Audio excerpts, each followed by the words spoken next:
I-share ko nga lang mga kaps kung paano ba natin binuo yung stool chair na project natin. Yan, nagsimula yan sa pagbibilog ng mga piyesa mga kaps. At pagkatapos nating mabilog yan ay nilihan natin gamit ang hammer drill. Kasi medyo mahirap bilugin yan mga kaps kapag ginamitan natin ng sander. Isa pa mga kaps, nauna yung pagbubutas natin dun sa mga paa bago natin siya binilog. Kasi medyo mahirap magbutas ng para sa mga braces niya kung bilog na yung ating mga pampaa. Yan nauuna yung pagbubutas mga kaps. Bali, ang size ng butas niya ay 1 inch. Bali yan yung ginawa nating diskarte mga kaps kasi wala naman tayong lot machine o yung tinatawag na tornohan. Pero kung meron naman kayong tornohan, mas magiging madali yung pagbibilog ng ganitong mga pyesa. Yan, kailangan kasi makinis na talaga yan bago yan i-assemble para konting hagod na lang ng mas mapinong grit ng liha. Goods na yan mga kaps. Sa part naman nito mga kaps, ito yung braces dun sa ilalim. Yung nakapakross na naka-half lap joints para magsilbing brace nung apat na bilog na paa. Siya yung hahawak dun sa apat na paa. Pero naka-mitsa pa rin naman yun doon sa pinaka-top mga kaps. Dagdag tibay lang yan doon sa pinaka-top at saka doon sa apat na legs niya. Babala lang mga kaps, medyo delikado talaga yung nakikita niyo video. Huwag niyo basta-basta gagayahin yan kasi maaaring ma-injury kayo. Kailangan ng dobling ingat pagdating sa woodworking. Kaya ingatan natin yung ating mga daliri, kamay.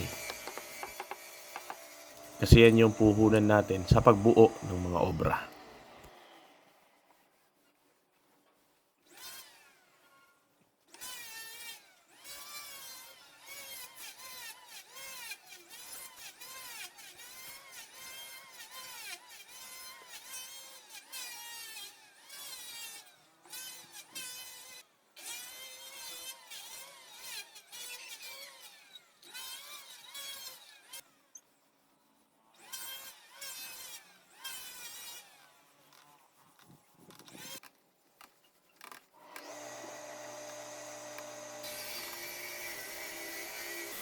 Bali, ayun yung tindig niya mga kaps kapag na-assemble na natin yung apat na legs.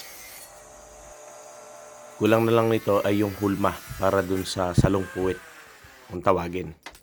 Ingat, ginuhitan na natin. Magkabila yan. Yan yung para sa hita. At yung sa backside naman yung para sa puwitan. Gagamitan natin yan ng angle grinder mga kaps ng DCA para mabakbak natin yung hulma ng salong puwit mga kaps. Yan, gamit natin itong grinding disc na to na na-order natin sa online. Bali, may tatlong klase yan mga kaps. May curve, merong semi-curve at merong flat. So yan ginagamit natin pang bakbak pagka medyo malalim yung babakbakin. Katulad nitong hulmahan nitong stool chair na ito mga kaps. By the way mga kaps, napaka-solid nga pala nitong DCA angle grinder na ginamit natin dito sa project natin na to. Maraming salamat sa DCA Philippines for sending me this product. At talaga namang napakaganda ng kanyang performance. Pino ang andar. Honestly ako kasi hawak pa lang at tunog pa lang ng angle grinder. Pag hinawakan mo, umaandar siya. Ramdam mo na kagad kung heavy duty ba talaga yung power tools na ginagamit mo. Karaniwan sa woodworking mga kaps, ang gamit natin ng angle grinder ay para sa sanding. Mostly for sanding purposes. Paglilihan ng mga projects natin. Pero napaka-versatile nitong angle grinder ng DCA kasi pwede natin siyang gamitin sa napakaraming task dito sa ating woodworking shop. Bali yung pagsasanding ay isa pa lang sa kayang gawin ng angle grinder dito sa woodworking. May iba pa siyang mga pwedeng paggamitan. Mostly pang tabas. Pang tabas ng metal, pang tabas ng kahoy, pang polish.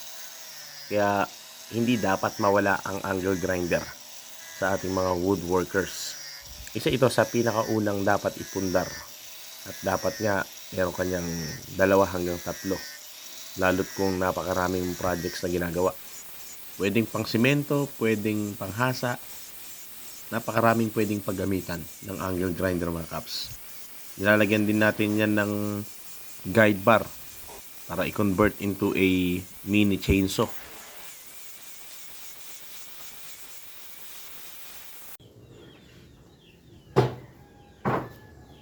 Ayan, ayos na mga kaps. Bali mamanu-manuhin na lang natin to ng liha pa para maging smooth at maging maganda yung finish nung pinaka-top nitong ating stool chair for island table.